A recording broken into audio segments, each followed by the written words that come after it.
Plot: the first annual White Cane Awards, Part 2. Written by Sky.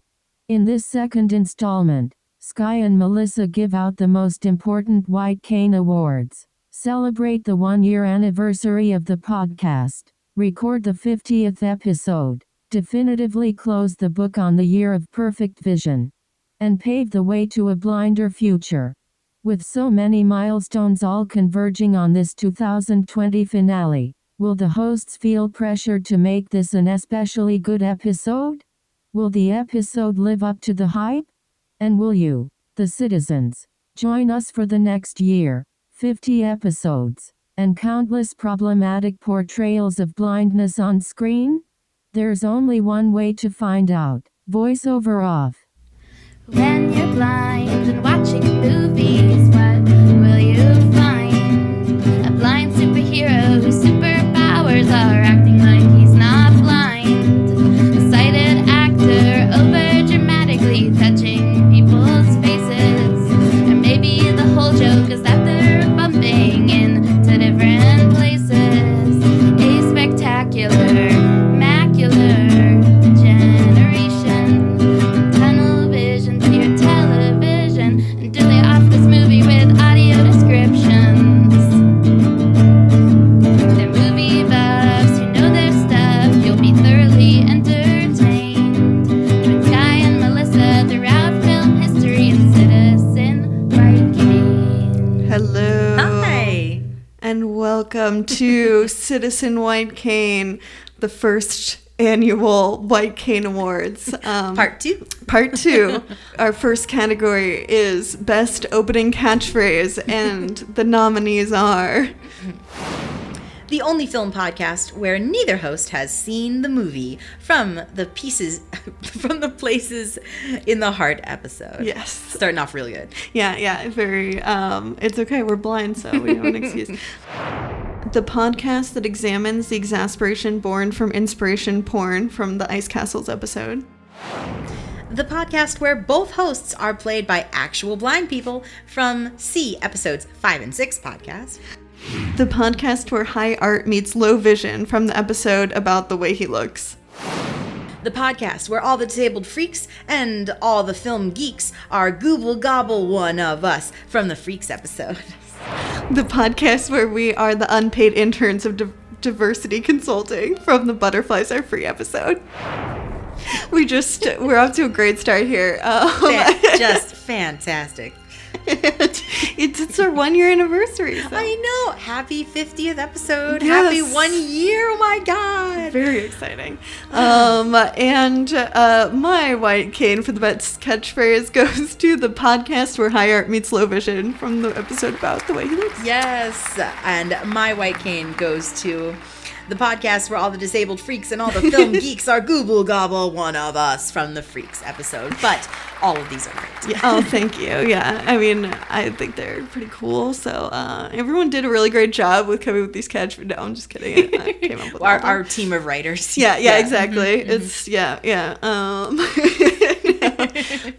But, we're allowed to be a little bit excited today. Absolutely. I'm just... Milestone. So it is. It really is. I'm so happy that I've been doing this with you throughout the pandemic. This is one of the few things last year that I could look forward to and that kept me going. Yeah, it really has been such a nice, just thing to both and it feels like you can also like getting to do this has made it feel more you're not alone, and because it's been a very difficult time, I think, just in general, but also for us as blind people and because of that identity. And so getting to have this time to really think through this and I feel like we're becoming even more experts on this stuff. I feel like now I'm yes. we actually have legitimate things to say. I don't know. It's a weird way of framing it, but I'm just, but I've also just enjoyed getting to spend time with you, and that this podcast has meant that you're in my bubble.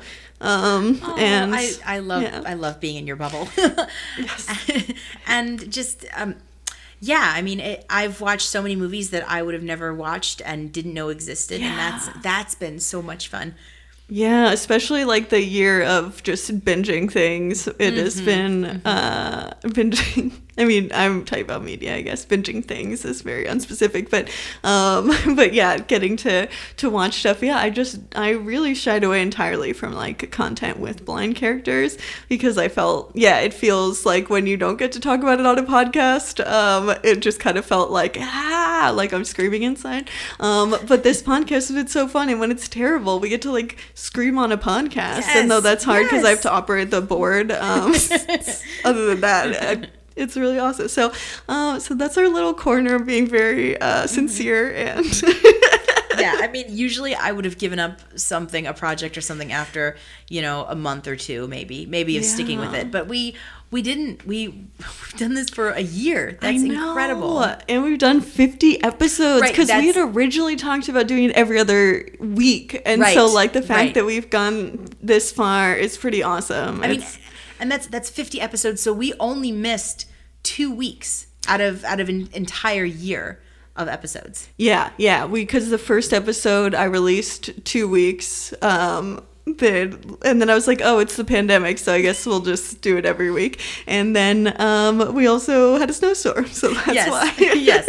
Our year is 50 weeks long. I mean, here's to everything getting back to normal. But I hope that one of the things that we don't lose is our ability to do this. Yeah, I do too. And if we do wind up actually going to the original plan of every other week, I think just having this in as part of our lives is really going to be important. But I don't know. I feel like now we've just like made time for it to be every week. So I feel like at least for some of the like new, as we get back into life, at least for some of that, I think we can probably keep this up, and then we can always reassess. But But for now, we're here. Yeah, we're here. We're here every week. We're not just here. We're here every week right now. Yes. And hopefully we'll continue to be here for a long time because it's been really fun. The one thing I worry about is that we will run out of movies about blind characters, but maybe we'll come back to things. We'll get some guests and come back to like other episodes or movies we've already done back when we were still figuring our shit out.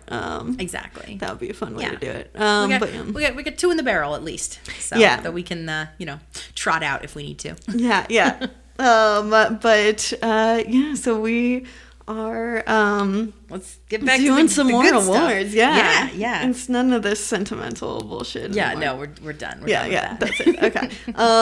So the next award is for best actor in a blind role. So this is a big one we're starting with a little bit, of course. And the nominees are Ralph Fiennes in The White Countess, Chris Pine in Blind Dating, Jason Momoa in C, Edward Albert in Butterflies Are Free, Guillermo Lobo in The Way He Looks, Yu Song Huang in Touch of the Light, John Malkovich in Places in the Heart, Nick D'Amici in Late Phases, Rutger Hauer in Blind Fury, and Wayne Brady in Going to the Mat.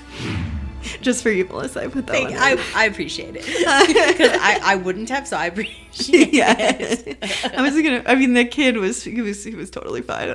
But who cares? It's Wayne Brady. Yeah. This is going to be kind of, might be surprising, but you know what? My first White Cane Award of the second part of the White Cane Awards goes to Nick D'Amici in Late Phases. Nice. I really enjoyed his performance. I enjoyed that movie, but I really enjoyed his performance. I mean, he had to carry the entire film. Yeah. There was no ensemble cast. I mean, well, there was an ensemble cast, but there wasn't. There weren't any other really. The movie was from his point of view. That's what I'm trying to say. Yeah. Everything in the movie was from his point of view. So it's so important that his performance be good because the entire movie basically hinges around it. Yeah. And he completely surprised me. Yeah, no, definitely. It's funny, when I was coming up with categories, I was like, he was that entire movie, more than anyone else on this list. Yep. He had to do so much heavy lifting in that movie. And I totally agree with you. Yeah, and I mean, all the actors on this list are great actors, and they did amazing jobs in their films. But, I'm giving it to Nick. Nice. Yep. I love that choice. Okay. I'm giving mine to Guillermo. Yes. Lobo in The Way He Looks. I'm just gonna butcher everyone's name and apologize. But I don't know.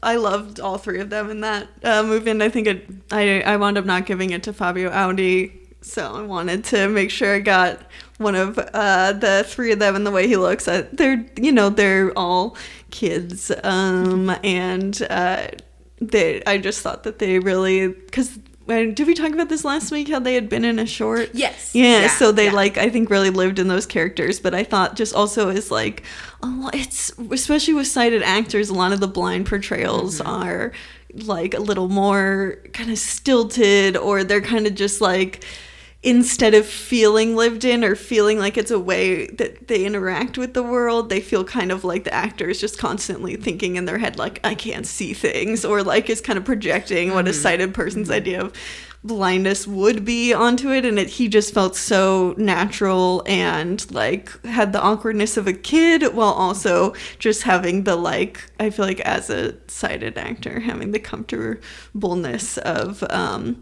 just playing a blind character without it being feeling just very genuine. And, right. Yeah. And even though my choice was a bit of would fall into a bit of a super crip role, right.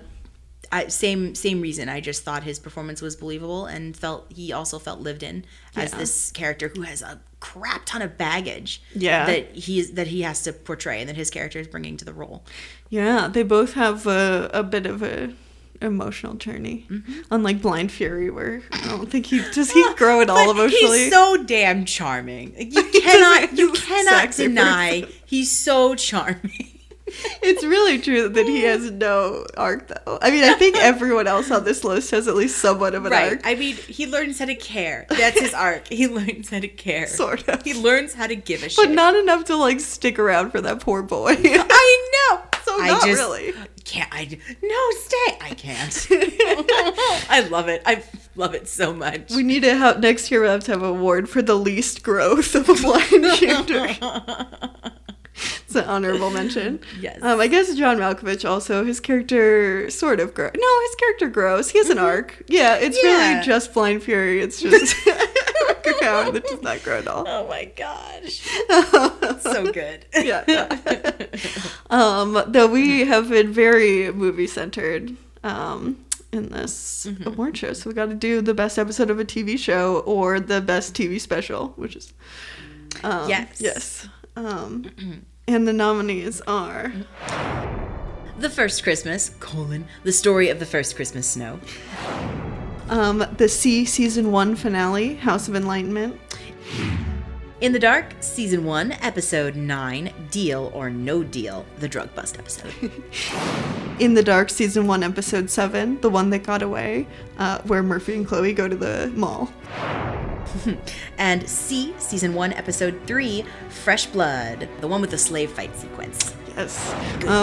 I just added in these parentheses to... No, I appreciate that. Yeah. To remind us what happens. And my white cane goes to the In the Dark episode...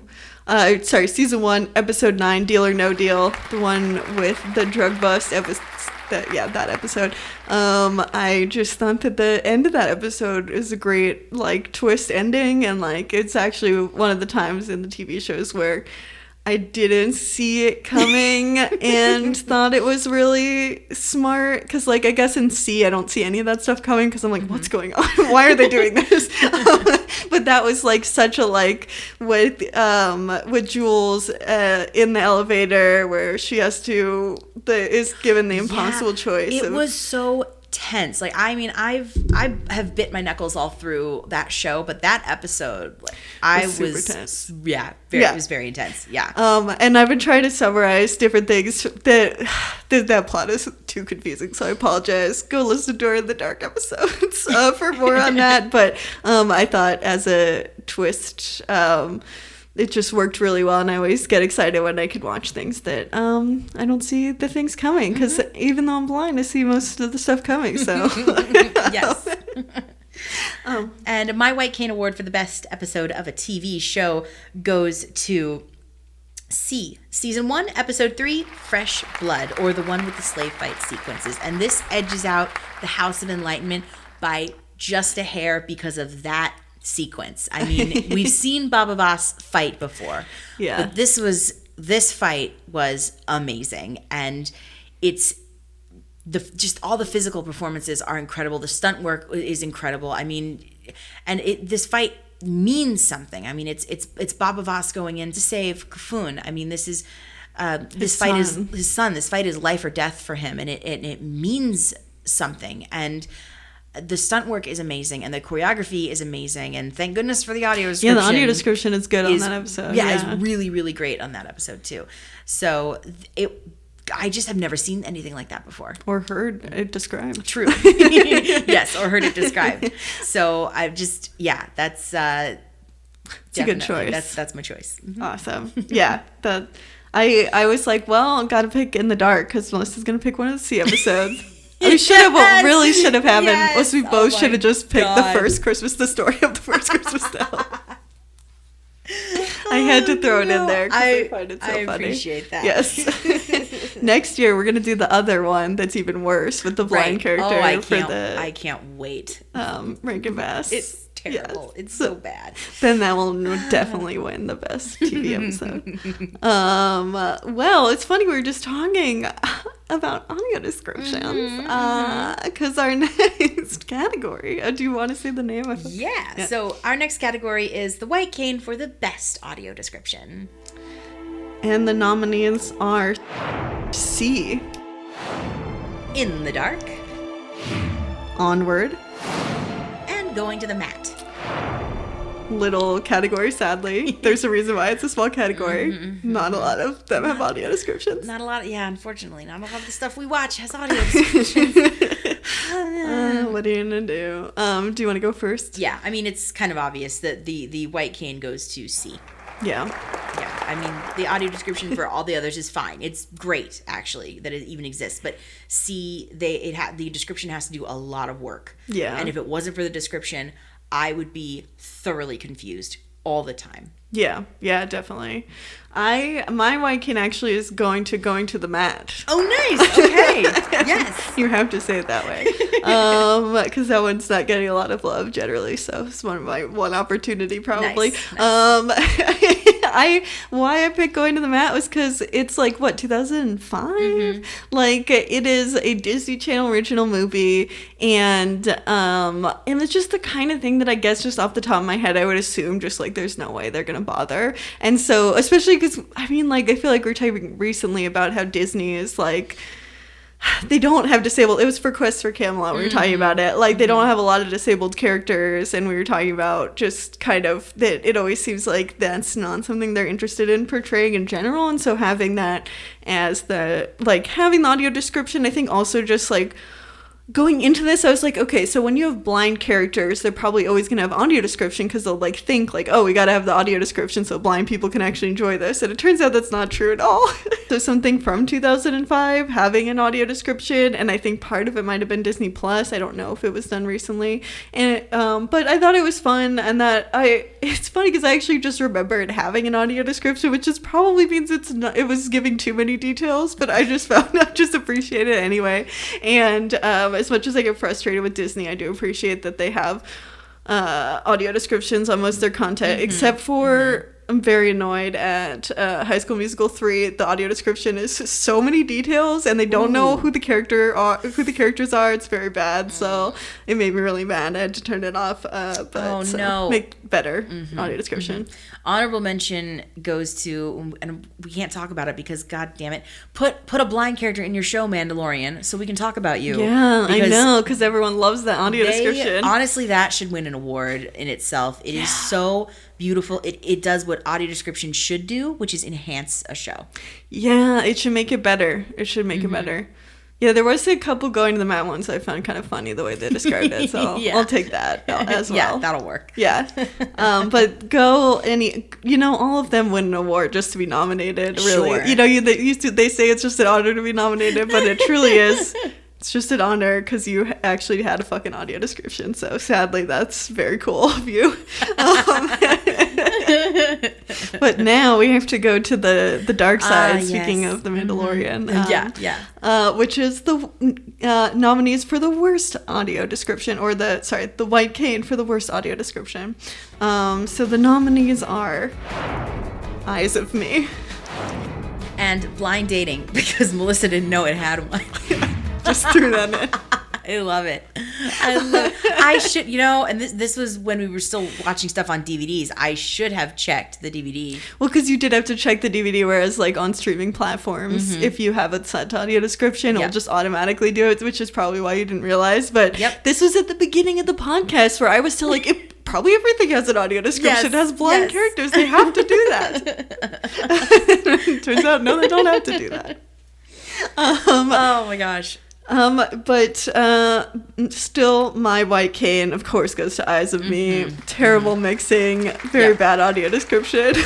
Unfortunately, I also, as much as I want to give it to Blind Dating, because I love Blind Dating, my White Cane also goes to Eyes of Me. When you have your project has audio description baked into the mix, and that's how it's supposed to be, that's awesome, but man, oh man, it just was not good. Yeah, definitely make it so much better. It was just, it disappeared into mix. All the music was super loud over it. Sometimes you couldn't hear it.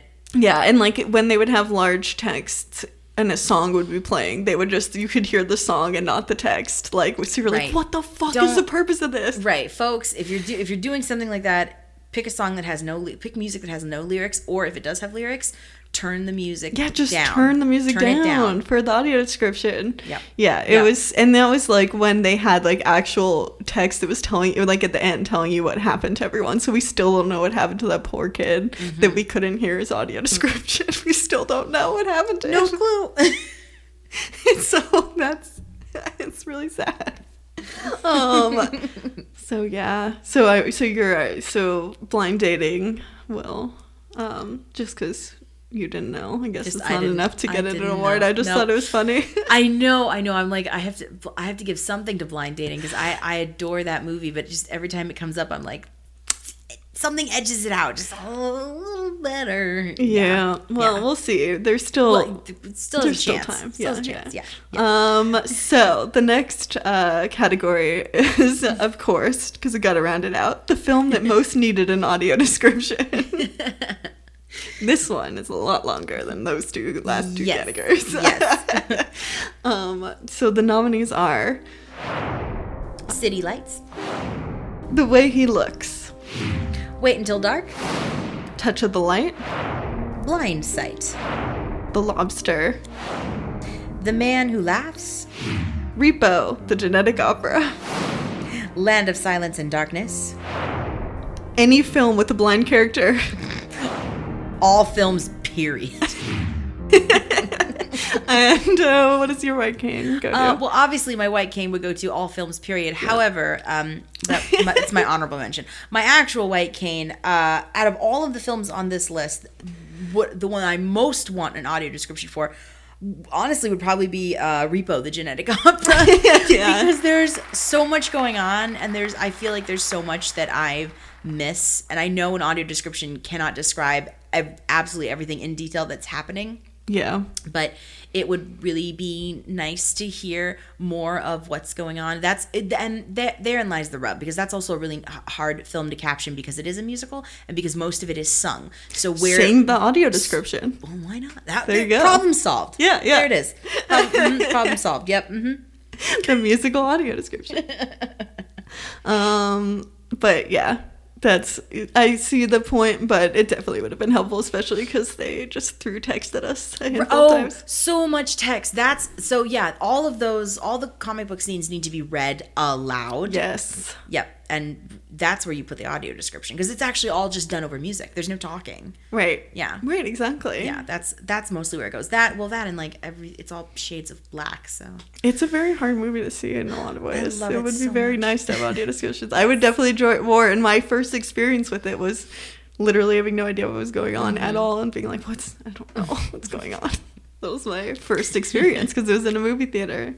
Doesn't have audio description. So I'm with you on that. So my White Cane is going to all films, period, because that's what I believe very strongly. Yes. Though I will do an honorable mention. I mean, honestly, all these in different ways. I think The Man Who Laughs, weirdly enough, I think I would most want, because I think with the silent movies, I'm just like, you need, like, I don't understand why someone doesn't go through and just do it for all of them, because, like, that would be so helpful, and it would bring, like, an entire population who has no access to these movies. It would bring them access to it, and it's like, it doesn't have the problem of there being lyrics in all the songs. Right. You know, it doesn't even have the problem that you're talking over dialogue. Like, it's actually a way that, like, it's just giving access to people who barely have access to or don't at all. And I would watch so many more silent movies if I knew what the fuck was going on. Right, yeah. And I think, like, and City Lights and The Man Who Laughs are both silent movies on this list. But I think I just... with City Lights, I feel like a lot of the Chaplin stuff is very, like, movement based. So for me personally, there was a little bit more, like, understanding of what was going on, and there was less times where I was like, what's happening? Right, but the man Who Laughs is not that. It's not super exaggerated in the way that a Chaplin film would be. Right, exactly. It's, like, very understated, but there's also a lot of visual, like, with his, like, the whole thing is his face is like this, and so I think, like, the way that people react to him, it, like, I actually kind of like that movie, and which I feel weird about. Don't feel. Silent movies are cool. I really enjoyed The Man Who Laughs. One of my favorite movies is Sunrise. It's a silent film. Yeah. It's great. Yeah, this is why someone should just, and they were able to make less movies. It's not like people just had iPhones back then. So, like, now there's a lot more movies that have been made since The Jazz Singer or whatever. Though I guess City Lights is technically since The Jazz Singer. Not to get out film school right now, but whatever. But we've all seen it. But yeah, The Man Who Laughs, just, I think a lot of the different...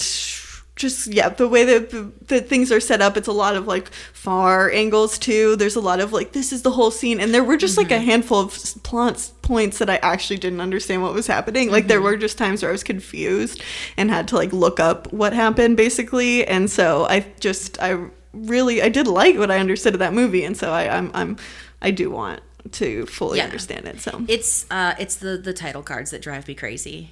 Unless they're a single word or a very short sentence, I can't read them. You have to, like, pause, and then it's like it's already that's another thing, it's already a long movie, so you don't want to have to keep pausing.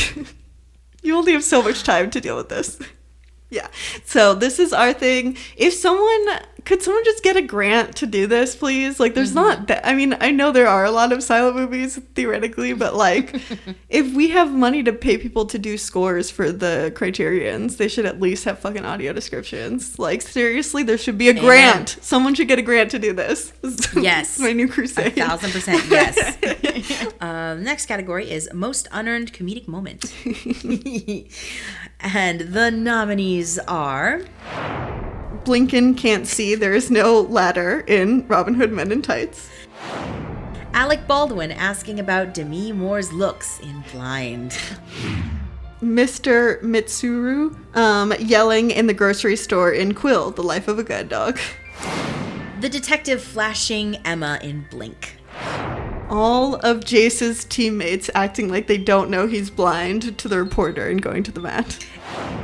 And Danny's therapist constantly taking off her clothes in the sessions in Blind Dating. And I guess my white cane goes to Blinken, who can't see there's no ladder in Robin Hood Men in Tights. Oh boy. It was our second episode, so I think we were still getting a sense of, like, what we could expect from movies in general. And or what content we were looking for to talk about. And I think, I mean, honestly, though, like I was saying before, we will probably do every single movie and TV show. I mean, maybe not TV show, but possibly that has a blind character. So we had to do them all at some point. But I think, like, I just didn't have a sense of what to expect. And it's funny because Blinken is actually the most offensive blind character to this day that we've done. And so I think at the time I was like, okay, this is going to be real hard to do. But luckily we started with real difficult representation. But the latter thing, I mean, in the episode we talk about it, but it's just like, it's slapstick humor, but also just so offensive that, like, and just completely denying just how blindness works. Well, it's so lazy. I mean, it's a Mel Brooks film, and the guy's a genius. He's an amazing comedian. He's made some incredible movies, and this one just feels so lazy. They don't all have to be gems. I get it. But come on. Yeah. Can we try something else? I mean, Blinken can still be a character. I mean, shoot, I guess he doesn't even have to necessarily save the day, but treat him with some dignity, I guess. Yeah. It's and like, if you're gonna do blind jokes, there are ways to go about that. They can be fun. Actually, that's even an award later on. Not to spoil it. But yeah, his character is just the most like cheap blind jokes that were just that are at our expense, and also just don't even make really any sense if you've ever. I mean, honestly, they don't make that much sense. Even if you have never met a blind person and are not blind, you still could probably like think that doesn't make sense. So yeah, but that's the sense police. But what is your White Cane Award, Granny? My White Cane goes to Danny's therapist constantly taking off her clothes in the sessions in Blind Dating. Yes. I love Blind Dating. That I was so excited to share this movie with you because I found it in college. No one told me about it. I just literally stumbled upon it, and it's so great. But this is one of the few jokes that I'm just like, yeah, I don't like it. It doesn't need to be there. I really don't have a strong anger for it. Honestly, I can't really get my hackles all raised up. I just don't like the joke. Yeah, I just think it's dumb, and it doesn't have a place. It's just an excuse to get Jane Seymour to strip and be in lingerie. Yeah, and for a very like unfounded reason. It doesn't make any sense. Right. So. And terrible therapy. Like Danny's doing such a good thing by going to therapy to try and deal with his mental health. So let's not do that. Yeah, and also like we could probably deal with discrimination among therapists, but that's not going to be how it looks either. So it's not even like bringing attention to an important issue. Mm-hmm. I've never had a therapist do that. Have you ever had a therapist do that? Oh God, no. I mean, no. And we talked about this more in the episode, but yeah. So I don't like it. Yeah, that's a very fair choice. Yeah. Okay, so the next category, of course, we have to do the most unearned dramatic moment. Oh boy. And our nominees are... Danny loses his cane on the street in Blind Dating.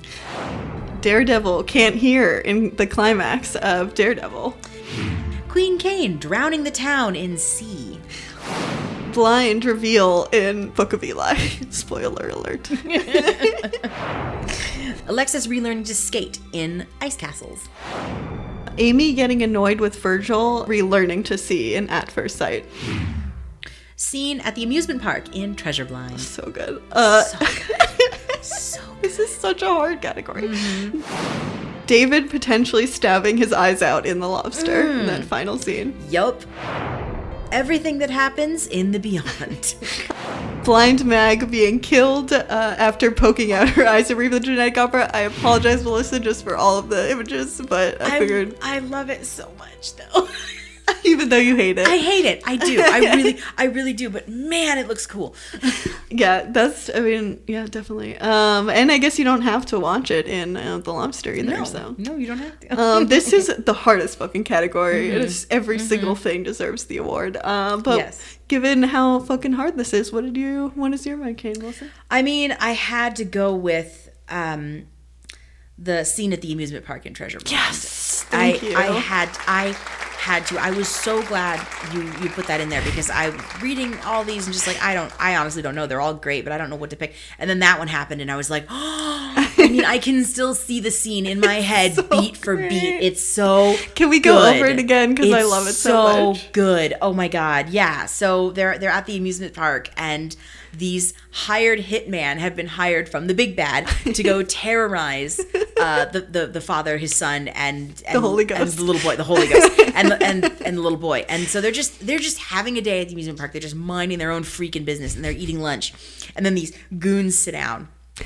And they proceed to, in the biggest air quotations, threaten the son to make sure that he has all the money paid up. Yeah. And then so they have their little speech, and then as they leave, one of the goons just grabs a cup. I think each one does it for the two, the right. son and the and the father, or the grandfather and the son. Yes. So they pick up their cups of soda. Excuse me, or whatever they were drinking. They pick up their cups of whatever they were drinking and just like kind of lazily like pour it over their heads and then just walk away. Well, no, they also like during the entire scene they have their arms just like very lightly on each the grandfather and the I guess father. It's kind of confusing. But yeah, and then the entire scene, it's just the most ridiculous. It's like supposed to be threatening, but it's the most bizarre. I can't. It's so weird. It's so weird. Oh, it's great. It's so good. I was just laughing. I was laughing just putting the words, the scene in the amusement park. Oh, wow. Oh, God, it's so good. And it looks so ridiculous. And they're in the middle of a very crowded amusement park. Right, and these just really threatening assholes are just going to threaten this family, and nobody knows it's happening. Nobody sees. Yeah, it's not like they're like whispering. They're just very actively. They're not. They're talking at like normal voice, normal inside or outside voice, and it's like... It's hilarious. So good. Love it. Perfect. Love it so much. I'm so glad you picked that so we got to talk about it, because my white cane goes to Daredevil. Can't hear in the climax of Daredevil. Of all the plot holes, the one that made me the most mad, that could have been a thing. You could have had a blind character that's like, they can't handle things because they can't hear. Right. And this is why I didn't pick that one, because I actually have a pushback for this Interesting. one. Okay. So...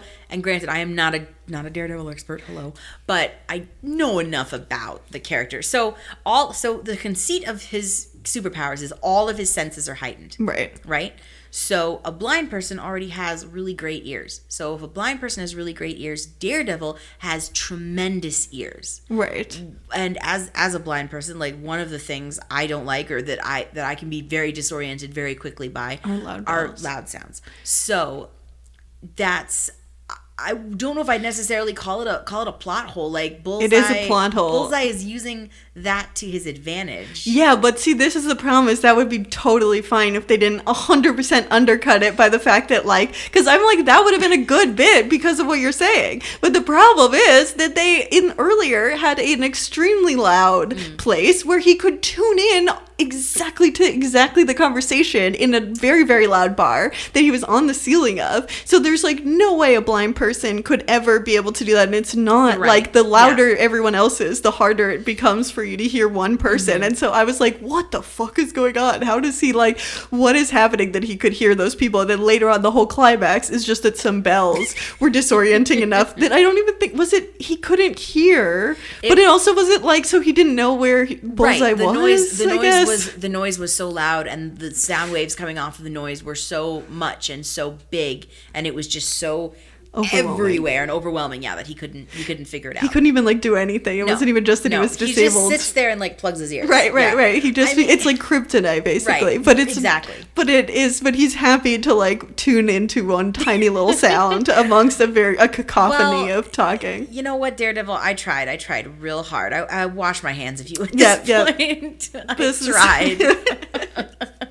I mean, it's I mean, I like that idea though. For why you're saying it, I like the idea that the sound would disorient him, because that's a cool idea. You just can't fucking do that shit and then also completely undercut it already, so that it doesn't make any sense given the plot. So his powers just shouldn't come and go as you please. Exactly. Not when it's like the most convenient for the plot point. Like, that's not cool. But God, this is the Queen Cane drowning the town and sea. Man. It's so sad that we just have so many good ones on here. I know, they're all great. Because what the fuck was she doing? It's so dramatic, and I still don't understand what she was doing. I wish I could explain exactly what she was doing, but I don't know. She's insane.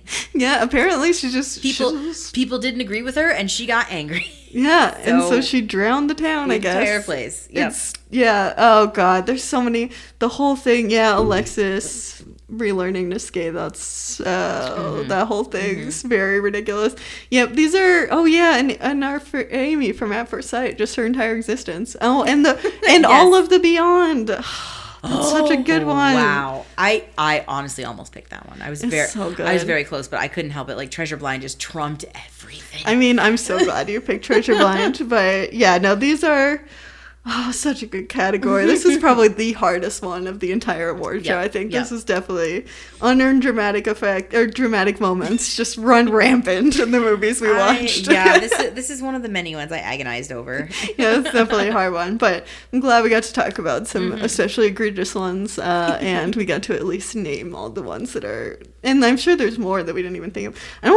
Didn't even make it into here, and that entire movie also is just completely unrealistically dramatic. It's it's a lot. It's just it's such a hard one. Too many. Yeah, it was very hard. But yeah, okay. Well, now we're going to something very different than that. Very, very sweet, very wholesome. Yeah, the most wholesome thing, I guess. Well, maybe for your mom, maybe not my mom. Yeah, that's true. She listens to this, which is why I had to make that caveat, because she would be very mad if I said she was wholesome. So the category is the most mom-worthy film. And the nominees are Eyes of Me, Butterflies Are Free, The Way He Looks, Wait Until Dark, Blind Sight, Apple of My Eye, and Ice Castles. And I'm going to give the White Cane to Butterflies Are Free. It just kind of makes sense because it's the movie my mom was like, you gotta watch Butterflies Are Free and tell me what it's like. So I guess that probably clouded my decision a little bit. She liked a lot of these movies, I think. Not all of them, though.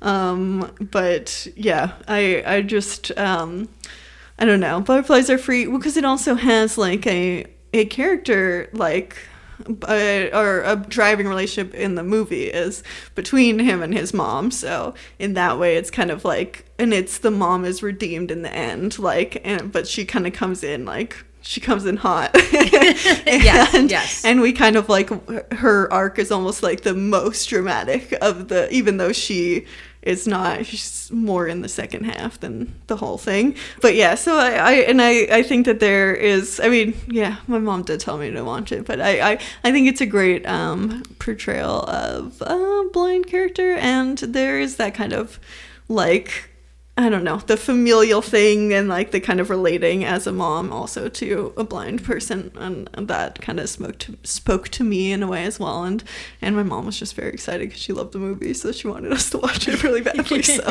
I guess that was part of my decision. But yeah, so that's mine. That's a good choice. Great choice.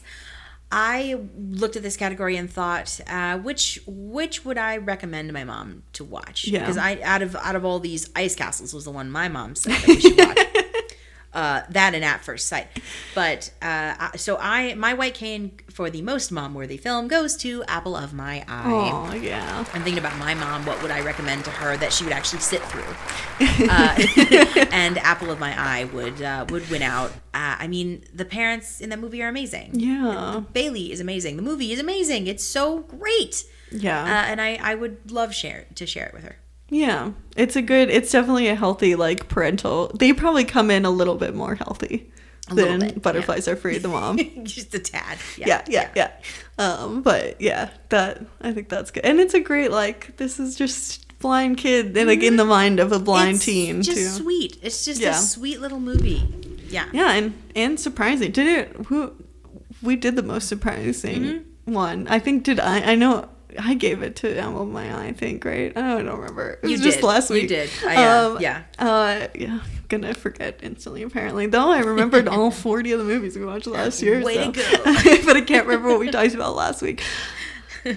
Anyway, do you want to give our next category? Yeah, the next category is the most offensive crib face. We watched a lot of movies this past year. Yeah. Which was the worst, or which was had the most offensive crib face. Yeah. And the nominees are Blinken in Robin Hood Men in Tights, Alec Baldwin in Blind, Mr. Mitsuru in Quill, The Life of a Guide Dog, and Short-Sighted Woman in The Lobster. What is yours? My white cane, this was a hard one.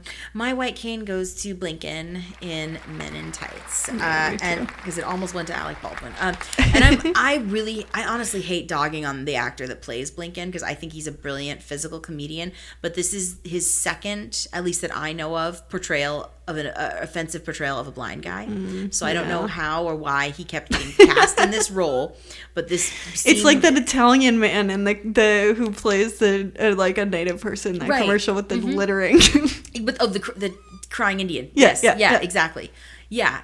So I don't know anything about this guy. I don't know if he's still doing this, but he's still out there. He's still out there doing stuff. But as far as just the character that is only meant to be a joke, yeah, it's Blinken. I mean, I couldn't really in good conscience give it to Alec Baldwin because I think I would be giving it to Alec Baldwin because he's Alec Baldwin. And because of the director. And that made us so mad. And because of the director. So I would give it to the director before I give it to Alec Baldwin. So yeah. Just give it to Alec Baldwin and be like, I am accepting this in honor of the director of the film. Yeah, exactly.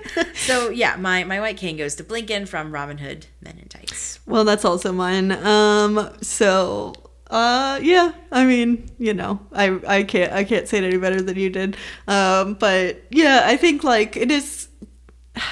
Yeah, it's interesting. This was only 4 things that I think like because there's a certain level of like, and it's true. I put Alec Baldwin in I think more because of the director, because that really bothered me that he was basically made an argument that like, you have to just put sighted actors in because that's how people are going to see the movie. First of all, like there's not like 10 other actors in the movie, so could have had a blind person be the main character, and then he's just so like just butthurt about it and like basically like just like an angry white dude on the internet basically kind of vibes. That really bothered me because I mean honestly Alec Baldwin's portrayal is fine. He's just, I mean, he just seems like Alec Baldwin. Right. His performance actually isn't terrible. It's really, him and Demi Moore are the best things about the movie. In some parts it's, dare I say, charming, but it's hard. It's hard. And I think like it's also just weird because it is kind of distracting, like that it is Alec Baldwin. I think because you just know that he's not blind. It's so distracting. And this director, his movie will forever be known as, that's the one where Alec Baldwin plays a blind guy. Right. Yeah. That's it. Like it's the only thing his little movie is ever going to be remembered for. Yeah, because it is kind of a weird movie. Yeah, a little bit. Yeah. I mean, it was funny. It was definitely one of the funnier ones to talk about. It was fun to watch. Oh, wait, that's a category later on. It's not a comedy, but... it's not meant to be a comedy, but yeah. Yeah, I guess it's like a... It's a thriller. It's billed as a thriller. A romantic thriller. What? I didn't write the synopsis. I don't know. See, even the way that it is categorized is hilarious. Everything about it is hilarious for the wrong reason. Except for that the director's rampage is not hilarious at all. It's really offensive. But speaking of offensive ableism rants, the next category is the best portrayal of ableism on screen. Yes. So this is not the directors who are ableist. This is actually showing it in a realistic way in the plot of a movie. But our nominees are... The dates in Blind Dating. The money issue experienced in Eyes of Me. Overprotective mom in Butterflies Are Free. The bullies in The Way He Looks. Murphy being arrested in the Dark. Family life of the kids in Blindsight. Vladimir in Land of Silence and Darkness. And my white cane goes to Vladimir in Land of Silence and Darkness. He haunts my dreams. He is. I'm laughing because I'm uncomfortable. I'm not laughing because it's funny. Yeah. But yeah. It's just a very deeply depressing in Land of Silence and Darkness, which is a Werner Herzog documentary about the deaf-blind sort, not entirely, like some of it's about a community, and then some of it's about the people who do not get to have a community of other deaf-blind people or really people at all. And one of them is Vladimir, who is 21 years old, I think, and around there. And has just never left one room and has very little stimuli, has no ability to communicate whatsoever. Or walk or do anything, and has just been completely neglected his entire life. And it's not really, because it's not child abuse if you're... if your kid's disabled. And his father is just like, I don't know what to do. Right. And so there's not really a lot of support generally for them either, I guess, to be empathetic to them, but still it's very hard to watch and very upsetting. That is structural ableism to a T in my head. So that is my choice. What does your white cane go to? My white cane goes to the dates in blind dating. Oh man, talk about... it's that wonderful moment when you find a movie that you knew nothing about and you realize that this movie gets you on a just fundamental level. That's also another category coming up. Yes.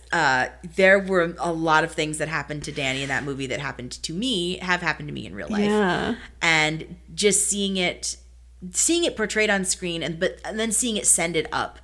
And it felt like someone crafted this one joke especially for me. Right. Gift wrapped it and then gave it to me. That ableism was the butt of the joke. Yes, exactly. Not like Blinken. No, not like Blinken. No. If we weren't laughing at Danny. We were laughing at ableism. We were laughing at these poor women who just have no idea what they're doing. Yeah. Now, granted, it's ramped up for comedic effect and everything. Yeah. But speaks to a truth. Yeah, it completely. What do we have? We have crying because you're blind. Crying because you're blind. The woman who is horny and thinks Danny is horny because he doesn't get it because he's disabled. So he's not getting any. And she keeps referring to himself. I can't talk today. She keeps referring to herself as mama. So infantilization. Yeah, infantilization. And then the third one is the woman who blindfolds herself, who wants to feel what he feels and experience what he experiences and how he experiences it. Yeah. Which we talked about last week. I do remember. Like him. Yeah. Which is very funny. And then also when he lies about pretending he's sighted with the person who's mad because he doesn't. Right. He's not horny because of a striptease that she does. Right. Oh my God.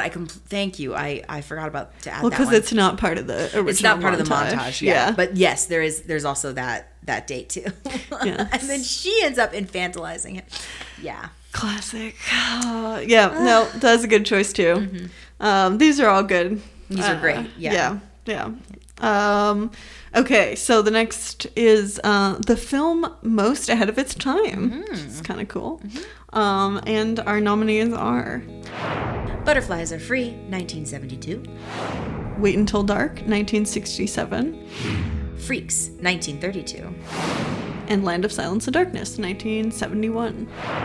And my white cane goes to... It's obvious, but I'm going to have to give it to Freaks. Yeah, me too. In 1932, Freaks was doing it before anybody else was doing it. It was getting real freaky. Right, it was getting real freaky. Yeah, they had the courage to hire actors who are actually disabled and to portray them as human beings. Yes, it still does lean into a bit of the shock and awe, a bit of the monster movie effect at the end. Yeah. Sure, that's there. But that's only a tiny part of this movie. And going into this movie, that was the part I was most looking forward to. And I was just finally I get to see this horrific, ending or that all the film scholars talk about. But there's also this first part of the movie, and you grow to love these circus performers and understand their life. Yeah. And they are completely human. And then the inciting incident that happens that causes their very famous end of the movie hits you like a gut punch. Yeah. Because you've grown to care about these characters. Especially because the true villain is abled cishet couple, basically. Yes.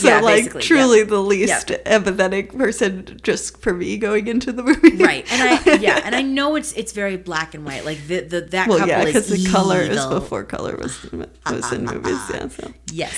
Sorry. But I mean, the director could have so easily portrayed these folks as monsters, as just inhuman monsters, and they weren't. Yeah, they really are supposed to empathize with all of the characters that are disabled and intersex, and they're the ones that are who you're empathizing with, and there's not that same infantilizing.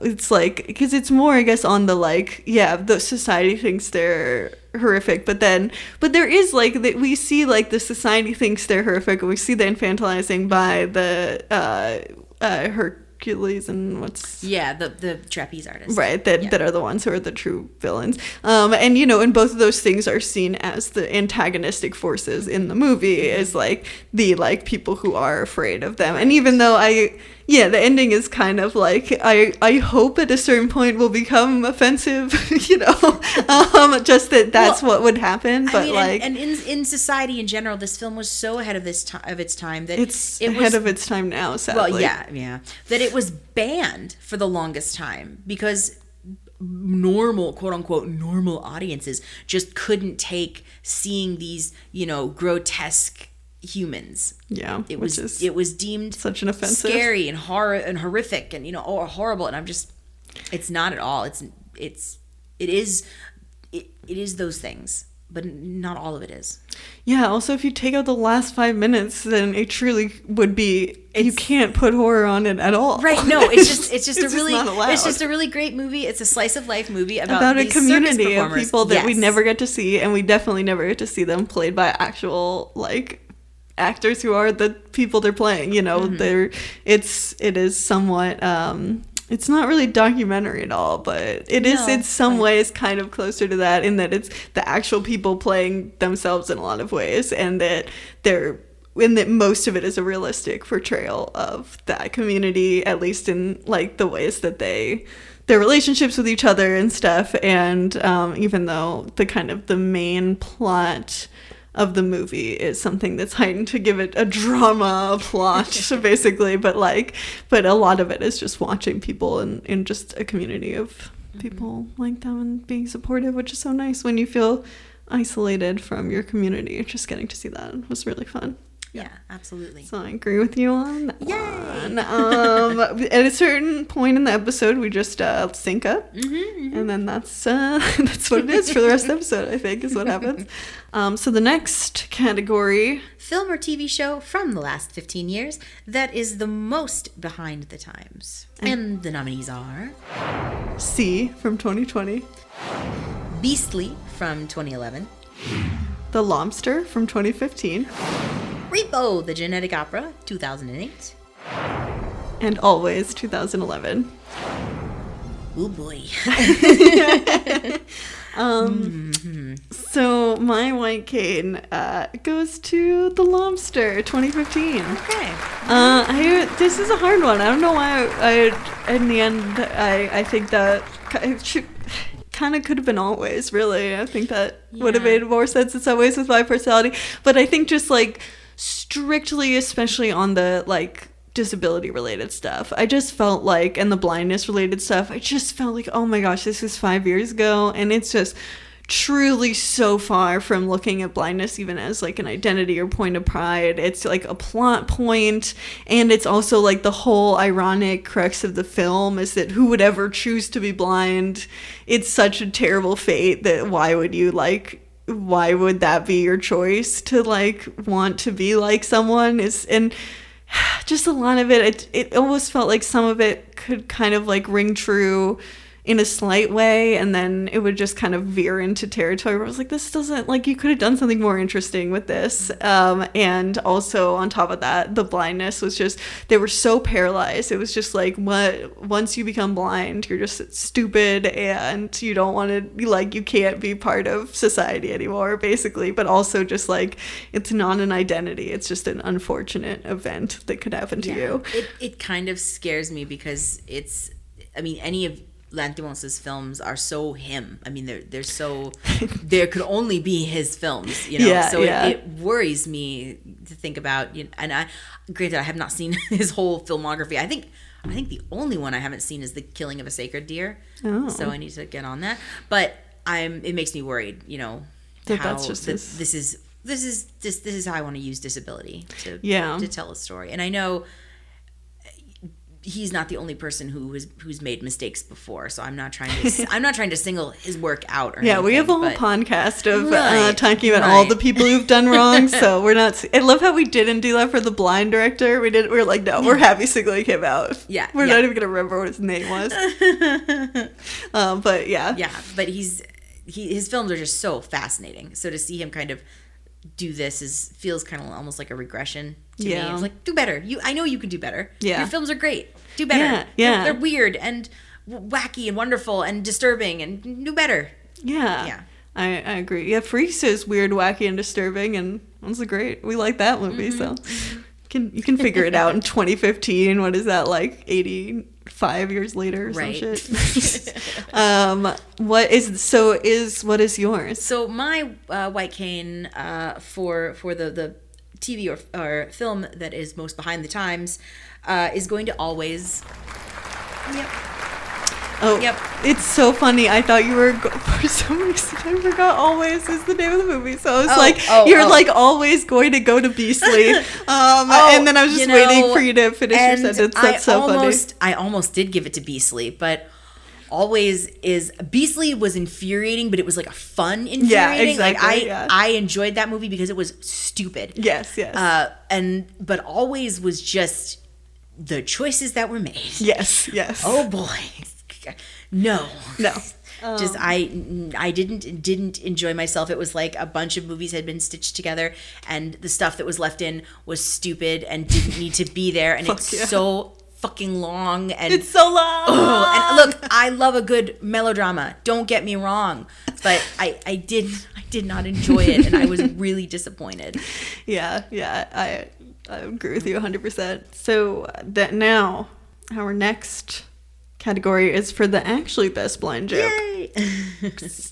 Some good news for a change. Yes. And our nominees are Jill flashing Dawn in Butterflies Are Free, Gabriel calling Leo to hear his ringtone in The Way He Looks, Felix answering questions about being blind and In the Dark, Blind Fury fucking with the kid in Blind Fury, Sebastian calling Braille a dying art form in Apple of My Eye. My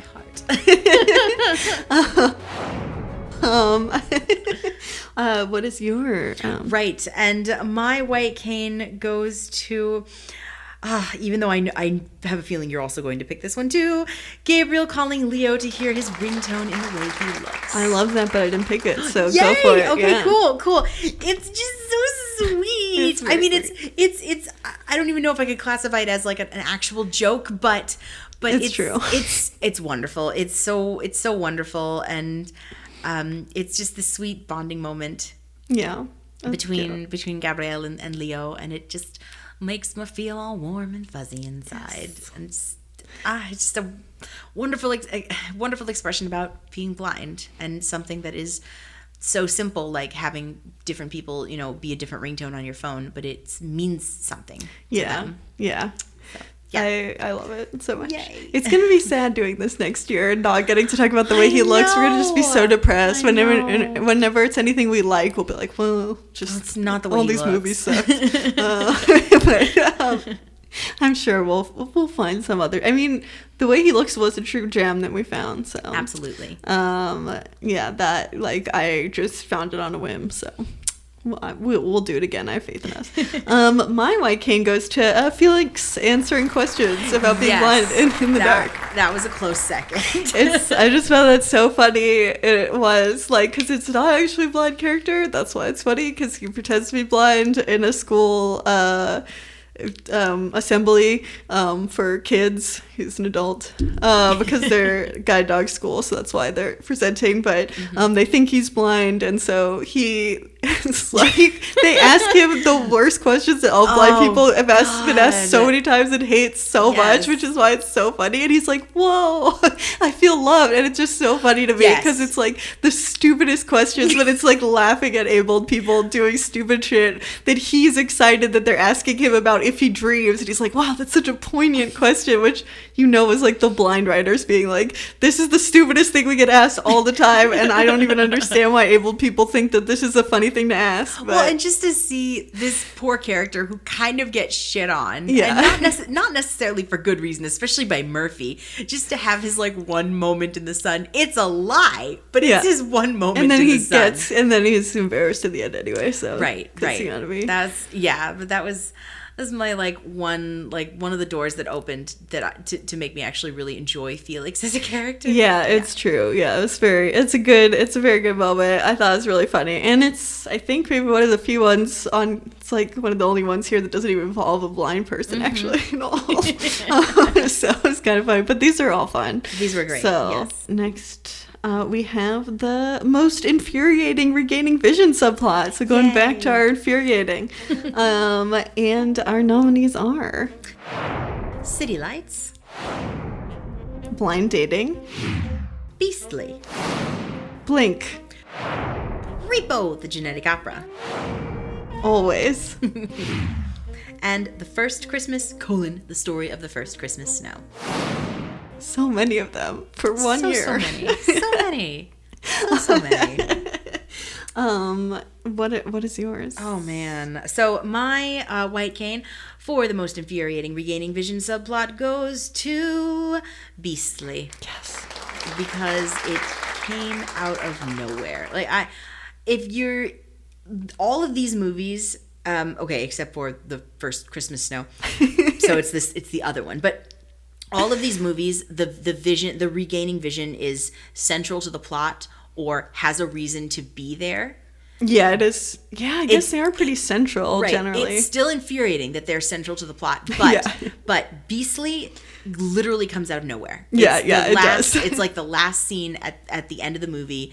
All of a sudden, Neil Patrick Harris gets his vision back, and and we talked about this in the episode, but nobody asked him. And he never seemed like we had no idea he was going to get it back, because he never seemed like he was upset about being blind at all. He was just the way he was. Yeah. Yeah. So the way he looks.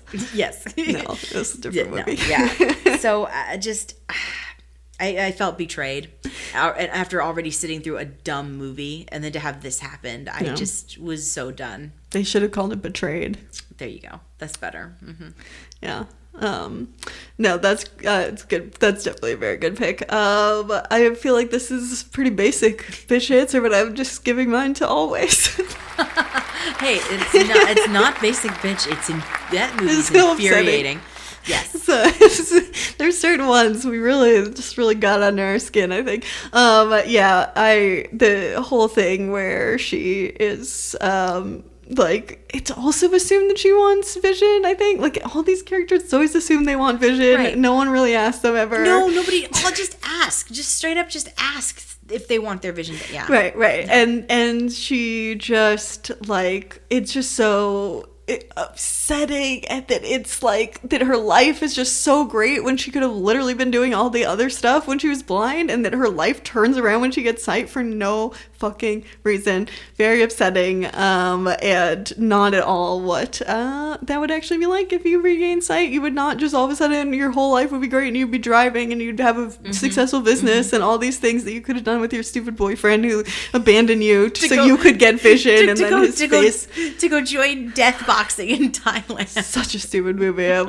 Brr. Okay, yeah. Oh my gosh. But then we have a good counterpart to that. What you want to say the next one? Yes, the most realistic regaining vision subplots. And the nominees are At First Sight, And the white cane goes to At First Sight.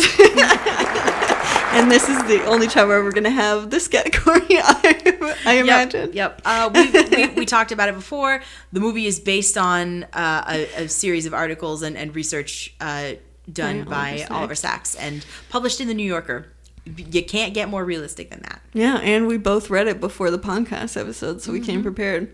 Yes. But yeah, an actual real person going through the real life thing that would happen to you if you actually regain your sight. It wouldn't be always. It would be at first sight. Yes, and it's because it's not a cakewalk at all. Not easy.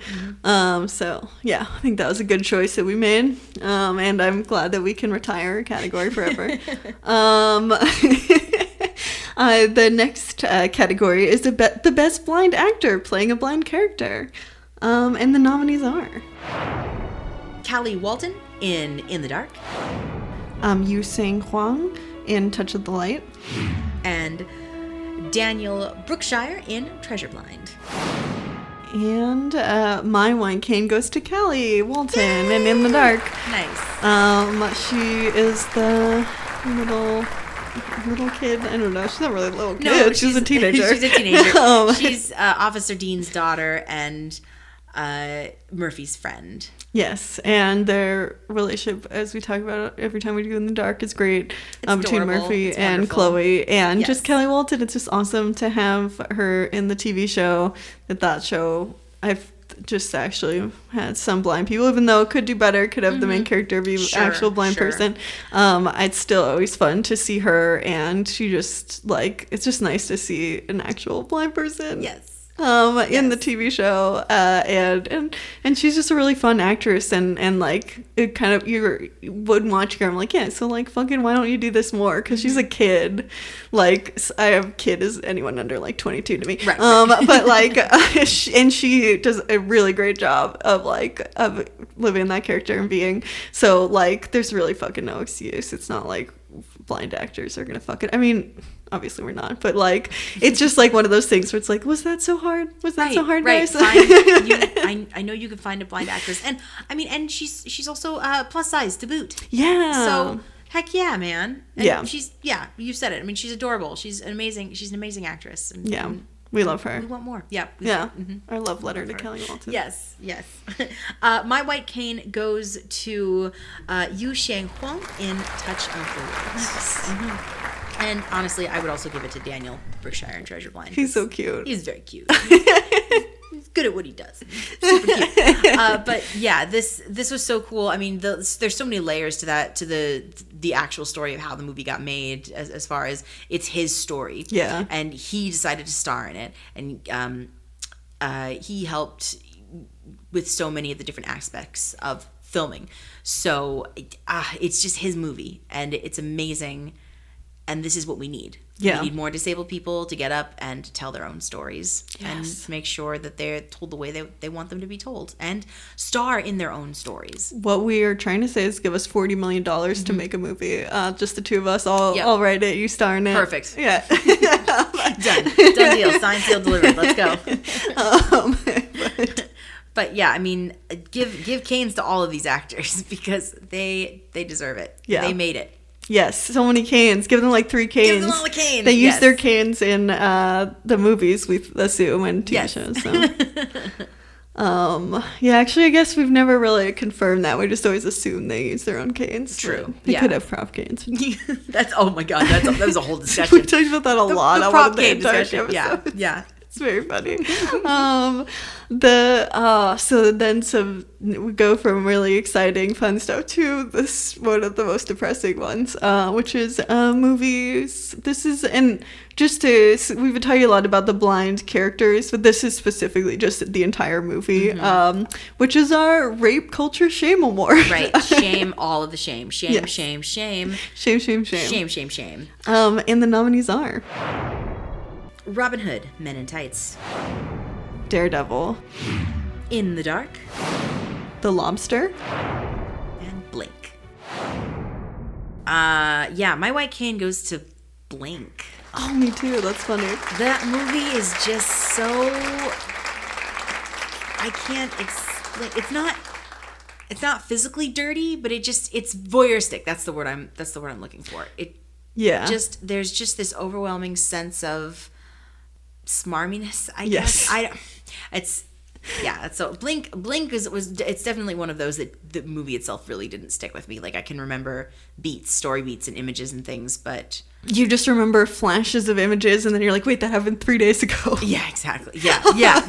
Pretty much. But I mean, this poor woman is gaslit throughout the movie, gaslit so and much. they except for the people in her band, they treat her like crap.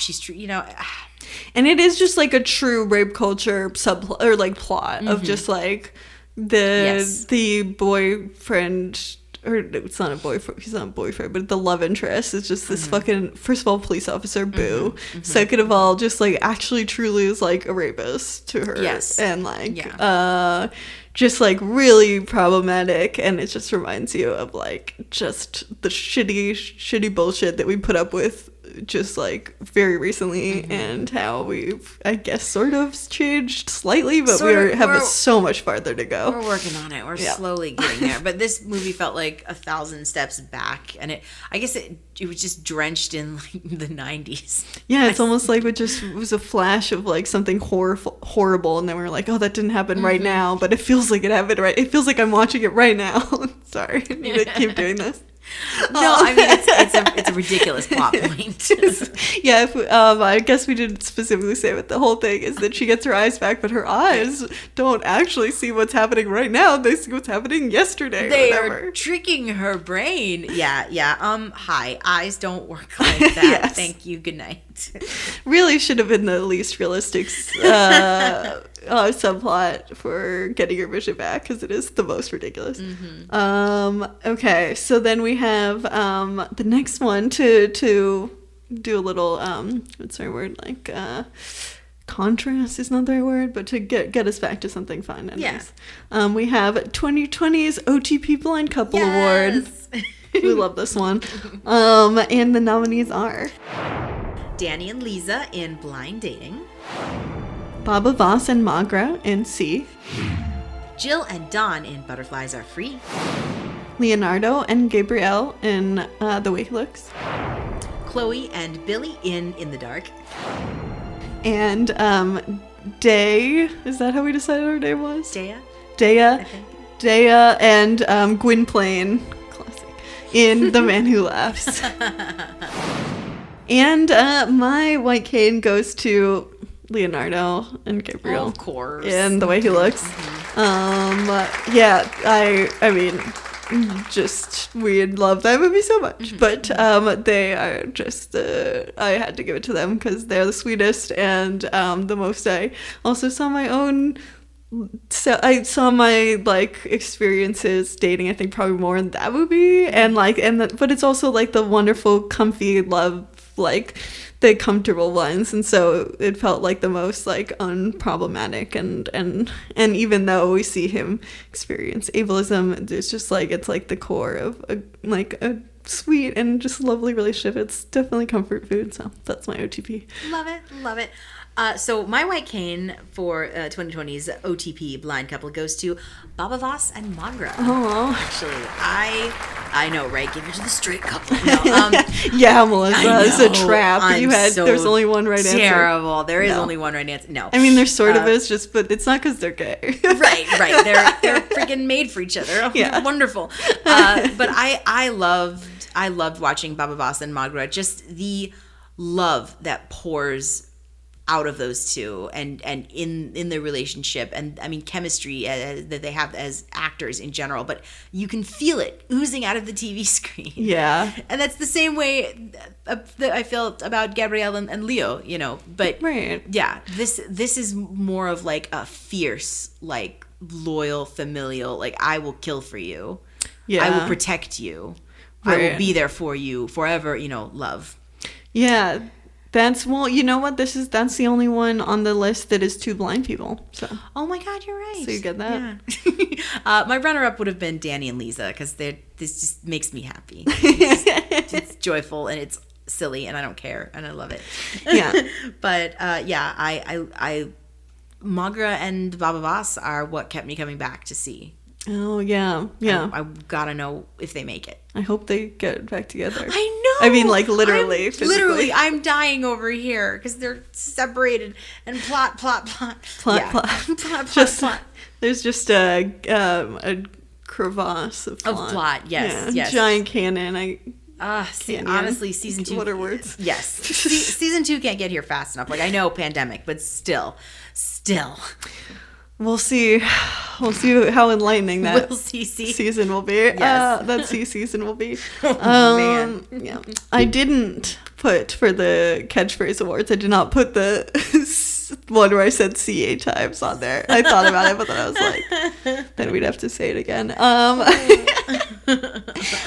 But actually, you know what? As we talk about how cool I am for coming up with that catchphrase, this next award is for the most thought-provoking podcast episode, and in parentheses, because we are very smart. We're very smart. And the nominees are Eyes of Me, Wait Until Dark, At First Sight, Blind Sight, The Man Who Laughs, Land of Silence and Darkness, The Miracle Worker. My white cane for the most thought-provoking podcast, because we're smart, goes to The Miracle Worker. Because you literally made me see Helen Keller in a whole new light. Yeah. You're amazing, and you're so smart, and you do all this amazing research, and I come in here and speak words. But yeah, Helen Keller is so cool, and I just kind of had written Helen Keller off as like, yeah, that's the one disabled person that everybody knows about, big whoop, everybody knows about Helen Keller. Me too. Man, oh man, Helen Keller was amazing, and we should learn all this stuff about this woman. Yes. And it should be taught in schools so that I don't have to learn it at like 2:30 in the afternoon on a Thursday and be absolutely gobsmacked. Yeah, and then you have a whole podcast where you have to seem smart and I'm just kidding. Right. Well, thank you. Yeah, and it was fun to explore this story that way, because it became the way it should be, which is Helen's story. Yeah, when you give us 40,000, wow, that's not what I meant. I meant 40 million. I'm sticking with 40 million. When you give us $40 million to make a movie, we could do it about her, though I feel like we should probably get a deaf-blind person to play her. Most definitely. So I guess that's the one caveat to that. Yeah. So never mind. We'll do something else. My award for the most thought-provoking podcast episode, because we are very smart, is Blind Sight. I just thought that was such a fun, not just fun, but we got to talk about so many different things. I felt like that movie brought up a lot of different discussions, and about I think the nuanced discussion we got to have on sort of inspiration porn adjacent kind of things of blind people doing things. And I just felt like the two of us, we brought different complementary perspectives on it, and it was just such a fascinating conversation to have. And it was also kind of paralleled the conversation they had in the movie as well, but I felt like we got to even put more depth into it, and it felt like a real journey, appropriately, but it was also that movie is just a very it's a tight ass movie of just so much stuff. It is a tight ass movie. Yeah. So, yes. But I really like the conversations we got to have, and I feel like I was really intimidated going into that, because there's so much to cover in that movie, and I just thought it was a really cool and interesting conversation that we got to have from that. So that was good. Nice. Yeah, love it. We're very smart. We're very cool. Aren't we clever? Yeah, we're really great. So the next is, we're very smart, but we also have some fun on this podcast. What? So our next White Cane is for the most fun episode to record, and the nominees are City Lights, Book of Eli, Beastly, Blind, Treasure Blind, Blink, Freaks, The Miracle Worker. And my White Cane goes to Beastly. Duh. Episode was so fun. I remember editing it, and I embarrassingly was laughing so hard editing the podcast. It's just sort of embarrassing to admit, because it's just us talking. But I honestly, Melissa, I really love when you hate a movie. It's my favorite episode. I'm so glad. Like Quest for Camelot is also like it was the other one I laughed while editing. I just listened to that one this morning on my way here, and it's a gem. Yeah, it's a gem. I love how this one we didn't have the parentheses. We probably should have also been like, because we're really funny and cool. But yeah, it was Beastly, so great. Just that movie is so bad. And getting to talk with you about it was so fun. And our text conversation before we recorded that episode was very funny. And then you were like, I don't know what we're gonna do. I'm so sorry I picked this. And I was like, we're gonna have some fun shitting on this movie, and you're like, yeah, we are. I think you were the one who said we're gonna have fun, like dunking on the movie. Yeah, and we did. We did. We had a lot of fun. Yes. It was very fun. What is your white cane? So my white cane actually goes to Treasure Blind. Yes. Yeah, Oh man, this movie. I mean, yes, we definitely dunked on this movie. Absolutely. But I think this was one of the most fun episodes to record, besides Beastly, because I came out of this movie completely turned around from how I had wandered in here. Yeah. I mean, I was ready to rip this thing a new asshole, and I couldn't do it. I still can't do it. It is just this the director, you could just tell that he tried so hard and he tried to get all these actors and everything and tell a really interesting story. It's not perfect, but it was really fun to talk about, to poke at just a little bit, but to then come to lovingly, but then to come to the realization that, oh my God, this movie's actually kind of cool. Yeah. at the very end. Yeah, was awesome. I feel like I had the same emotional arc recording that episode as well. I feel like we kind of convinced each other in a lot of ways to like, that one was really fun. I agree. It was fun. We have a fun podcast. That's it. Yeah. We do fun thing. Yeah. Yeah, we have fun. Yeah. But this is especially, to me, the one that I love to talk about the most, which is the film or TV show concept we most want to see a better version of. And the nominees are... C. Ice Castles. In the Dark. Quill, The Life of a Guide Dog. The Lobster. Blink. Always. The Miracle Worker. So my white cane goes to Ice Castles. Yeah. Because they have done a remake of this movie. And they have updated it. And it's still crap. Bad. It's still bad. Yeah. Honestly, I think the Disney movie Ice Princess, which is a movie nobody fucking remembers except for me, I remember that movie. Better. Yes! There's two people that remember it. Yes. So far. And that movie isn't even two about... of two, though, so it seems like so far 100% of people remember that movie. But I mean, that movie isn't even about a blind character, but it's more fun and realistic than Ice Castles. It's actually what I thought that Ice Castles was, because I knew there was like a remake, so I was like, oh, is it Ice Princess in my head? Like, I was just like... Or even The Cutting Edge. There's like 3 of those stupid movies. Yeah, with like Christy Carlson Romano, another from my childhood.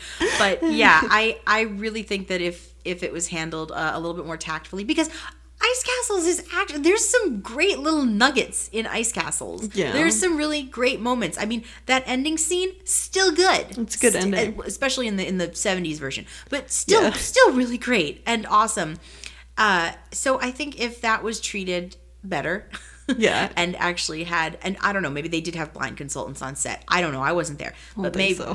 Yeah, probably not. But maybe if the blindness was taken into account and they actually got consultants who were blind and stuff. If The Craft can pay a bunch of if The Craft can pay a bunch of Wiccans to come on set, is that really true? That's true. Okay, well, I'm going to use that fact every true. second of this podcast from now on. If the craft could pay a bunch of witches to come on set and be like, yes, you're doing the spells right, and yes, you're writing the runes right, then you can get a blind person to come on set. Such great rant information. I love this so much.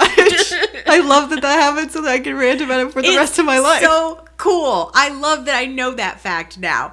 Thank you for bringing this. Yeah. This is your Helen Keller moment right now. Yes. But I mean, then you can afford to have some blind athletes on set. I'm sure you can find a bunch of Paralympians. There's Stargardt with Stargardt. I think it's like maybe locals or like long distance runner, same condition I have to like. Oh, nice. So, cool. So if she can do that, then there you go, get her. Exactly.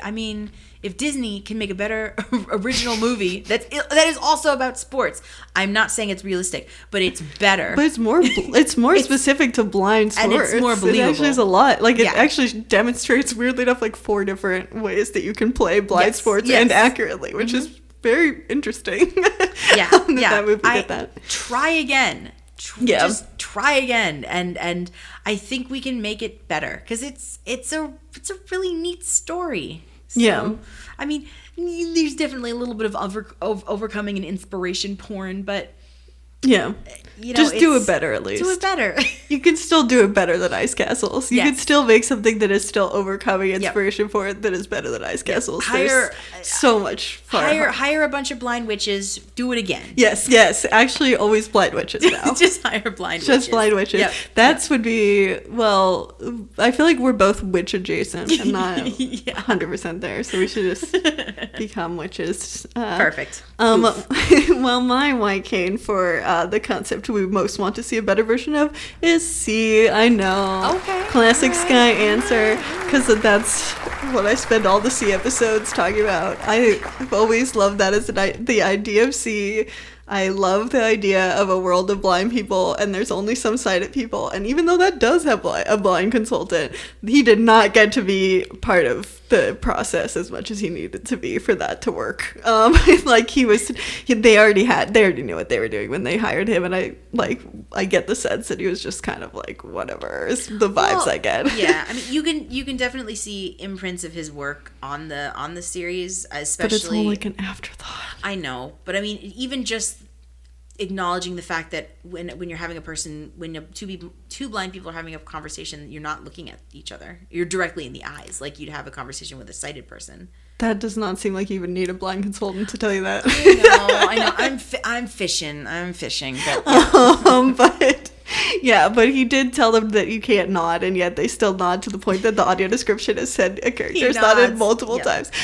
So get your blind consultant day one. Don't come up with some bullshit before you get a blind consultant. But on top of that, like, also, it's a fun story of like just a couple sighted characters in a world of blind people, and what would really happen is the sighted characters would be the ones who are the freaks and the ones that everyone is afraid of. Obviously, like, they would not be the king; they would be the witches. They really do need blind witch consultants on C. That was the problem. I'm sorry to the guy. He did a decent job. He tried. So I'm not actually gonna. But they should have gotten some blind witches at the beginning of the show. But yeah, I'd love to see C be more fun and blind. Make it a comedy. I don't know. Don't do so many fighting scenes. No more fighting. Yeah. Make it like kind of like a utopian futuristic world where everyone's blind, because it's the future. So they could have self-driving cars. So that's a cool thing. They would definitely exist in a blind society. Anyway, so the next category, this is to ground it a little bit more. We have the moments Melissa and Sky felt seen in either movie or TV. And the nominees are trying to make pizza rolls in Apple of My Eye, Leo and Gabrielle at the movies and the way he looks, Todd listening to the 1910s version of a comedy podcast in The White Countess, Dawn telling Jill that blindness is just how he experiences the world and butterflies are free, Virgil feeling upset when he can't fill out a job application even after getting his sight back in At First Sight, My white cane goes to Dawn telling Jill that blindness is just how experiences the world and butterflies are free. I definitely, that was like, maybe like the first time on the podcast where I was just like, oh, it's real. Yes.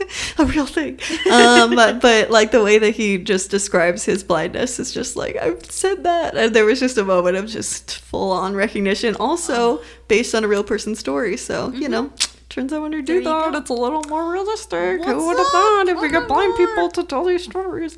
Anyway, yeah. So what is your white cane? Mine actually, my white cane goes to Gabrielle and Leo at the movies. It's we've said so much about the way he looks, but it's this very sweet scene because they have this discussion about why would you go to the movies? You know, I'm blind. Why would you take him?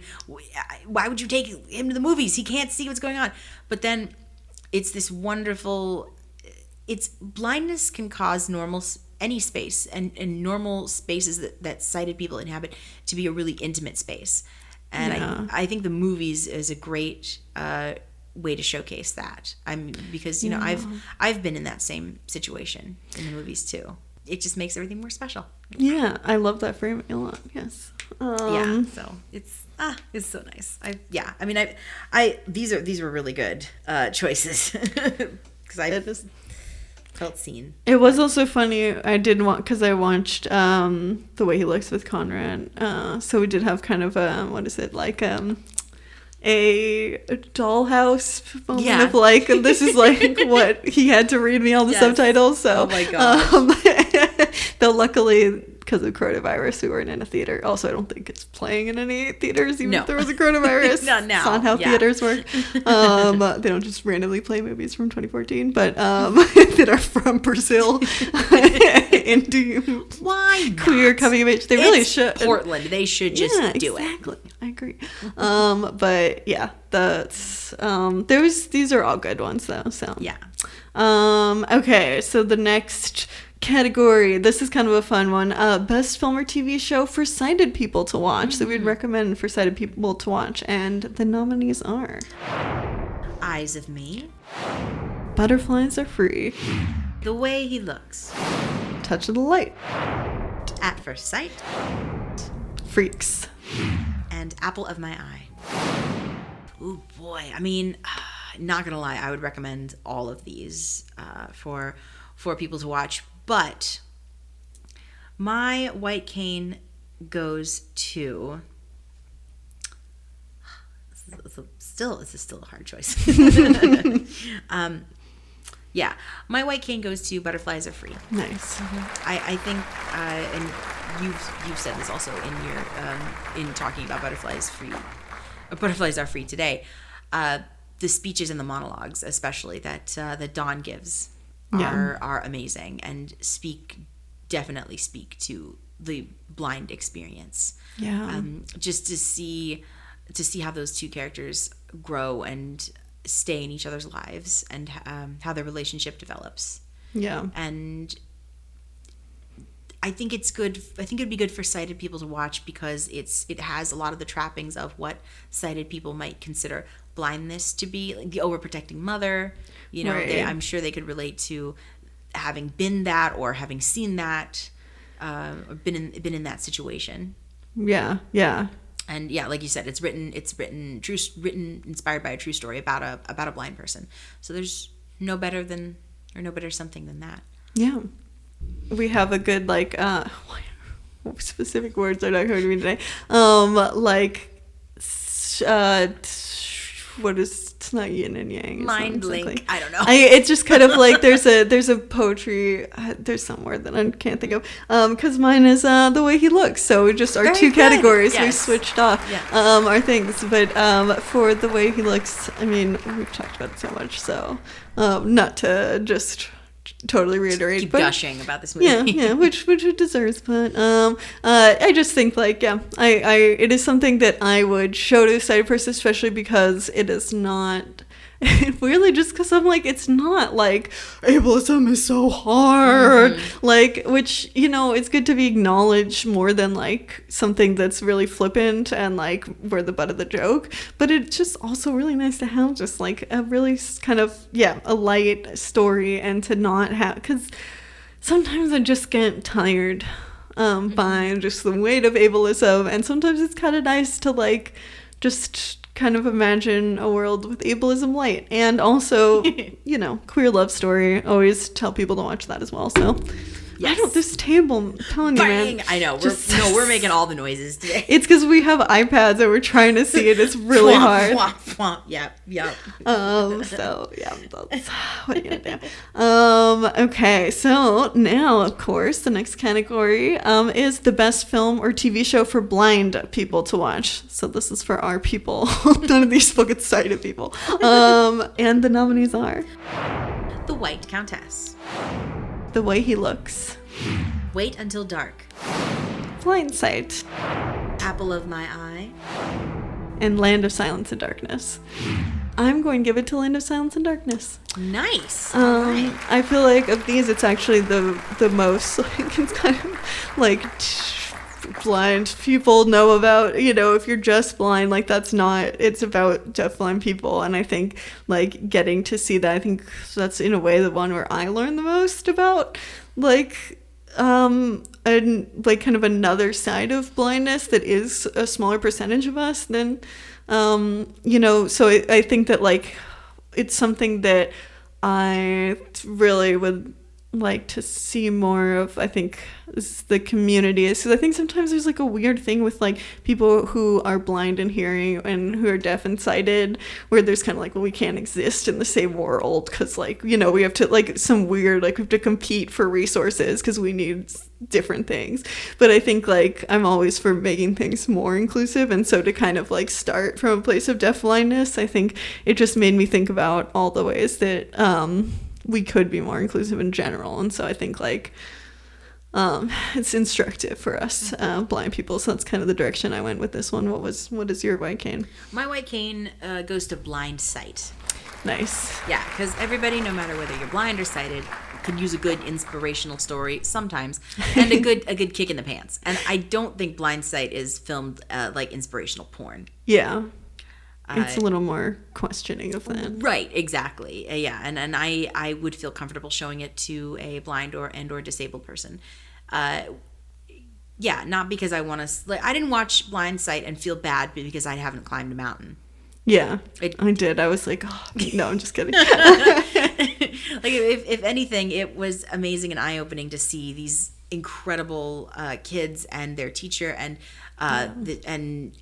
Eric the mountain guide, who had to come up with all this stuff himself. Because no one else had ever done it before, and no one else... Classic. Right, and everyone just assumes that a blind person can't do that. Right. But he did, and they do, and it's incredible. It's a very, like, it's interesting also study of different cultural, like, ways of seeing disability. Absolutely. And obviously spoils for Blindsight, but they don't make it to the top of the mountain. And that's really important, too, to see. Yeah. It is. To experience that with them. So I guess blind people, you can only watch documentaries. We picked the 2 documentaries on the list. That's very funny. No, it's great. I love it. It's because we know what it's like to be blind. We don't need to see an example of it. Right. I mean, all of these are great. I mean, obviously, like The Way He Looks would be my second choice, or apple of my eye. I did a debate just picking The Way He Looks for both. It's a little too cheeky for me. So the next category, we're reaching close to the end of the episode. Oh, we're getting there. We're getting there. Oh my gosh. The big ones. Yep. So we have our best director, and the nominees are Charlie Chaplin for City Lights, Mel Brooks for Robin Hood Men in Tights, Daniel Ribeiro for The Way He Looks, Terrence Young for Wait Until Dark, Lucy Walker for Blindsight, Adrian Garcia Bagliano for Late Phases, aka Night of the Wolf, and Werner Herzog for Land of Silence and Darkness. My white cane yeah, my white cane for best director goes to Lucy Walker for Blind Sight. Nice. And basically for all of the reasons I just gave in the previous category, I think it was a expertly filmed and put together documentary. And it was beautiful and challenging, and it's everything that a good movie or documentary should be. And mine goes to Daniel Riviero for the way he looks. So, yay! For every reason I said in the recent category of the Sight of Evil one, this is the classic best director category. It's like, oh, so important that it's also just like, okay, well, yeah, we know what movies people like. Our bias is strong. Yeah, but gotta go to them. Actually, though, I guess we talked about how he is writing about gay coming of age story from the experience of being gay but not blind. But I thought that I think telling a story of being a marginalized person, I do think probably helped a little bit in adding on another marginalized identity, because I think there's a lot of I think he also just kind of put a lot of homophobia and made it ableism as well. There's honestly there's probably more ableism demonstrated than homophobia, but it's both. But I think that kind of having those life experiences, I think kind of helped him as a director. Writer. Didn't he write and direct it? Now I'm doubting myself. I don't want to be wrong. But yeah. Anyway, yeah. We'll just assume he does. But yeah. So I that is one of the things that I haven't mentioned yet. Then that's good. Context for that. Try to say something new. I must say though, I do like that Mel Brooks was included in this category, because I think Robin Hood Men in Tights, for all of the visual jokes and everything that was in there. I mean, I think it's a very well filmed movie. Yeah. I think it's very well put together. It's Mel Brooks. Yeah. Just wish I liked the subject matter. Well, we could have done the Academy Award thing of giving it to a director that we liked, even if it wasn't a very good movie. But being they deserved it. No. Yeah, but no, we just picked the movies we liked. Yes. But now we have the Best Picture. Yay! This is our big award of all of 2020. It's very exciting. Yeah. That's my introduction to it. That's great. Okay. And now to present the award is Adele Dazeem. Adele Dazeem. Yes. Oh, I'm sorry. I really shouldn't. He's a Scientologist. I really shouldn't poke fun at him though. It's fine. He'll be fine. John Travolta will be okay. fine. He'll never know. Yeah, he never knows that people make Travolta everyone's name. Travolta. Sorry, that really got me. I have to give credit to another podcast that Travolta names. That's fantastic. Yes. Okay. So the nominees are for the Best Picture. Mm-hmm. The White Countess. Butterflies Are Free. The Way He Looks. Wait Until Dark. At First Sight. Blind Sight. The Man Who Laughs. Freaks. Apple of My Eye. Land of Silence and Darkness. And The Citizens, what are we giving it to? Oh, I think if you've been listening to this podcast for long enough, you know what we're giving Best Picture to. It's a good picture. Lord of the Rings, Return of the King. Yeah, that's it. Good night, folks. The White Cane for the Best Picture of 2020 goes to The Way He Looks. The Way He Looks, yeah. Mm-hmm. Yep. What I mean, short and sweet. What more can be said about this movie?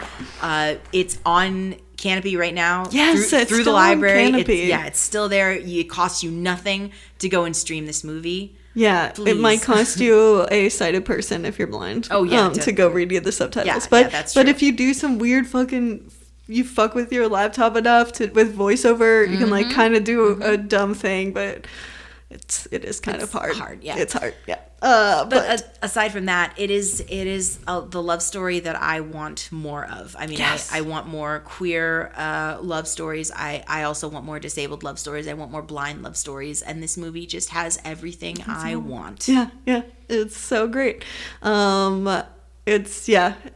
can't recommend it enough. Yeah. It's it's perfect. It's I so just good. I just hope that this podcast will ever get to watch another movie that we like as much as the way he looks. I'm a little worried. What will this year bring? I mean, if you're listening to this and you're a blind filmmaker, please make a movie that's just as good as the way he looks, if not better, so that we can get excited again on this podcast. I do love talking about the things that suck. That's fun. They're fun too. Absolutely. So. Yeah.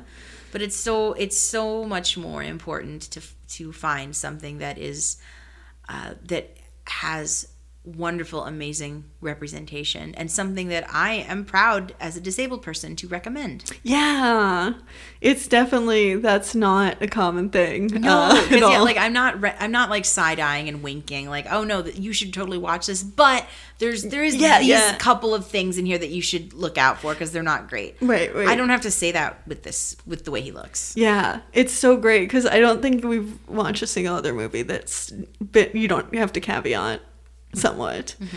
Like, I think some of them, I mean, like the documentaries, I guess, are slightly, but even the documentaries are kind of like, you have to caveat and being like, it's hard to watch because of this, like it's triggering or something, you know, like because they're showing the real life thing, which is depressing most of the time, it turns out. But it is just like such a pure thing, and it's very nice to just tell people to watch a movie and not just be like, watch this, not have to say anything else.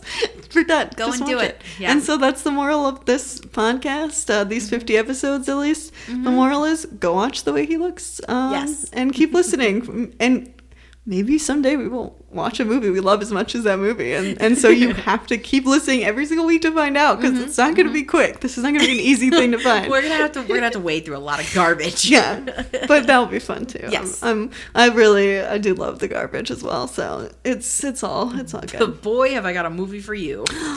Well, that actually, it's interesting. That's a good point. It's your turn to pick next week. Yes, it is. Do you have something roaring to go? I actually do.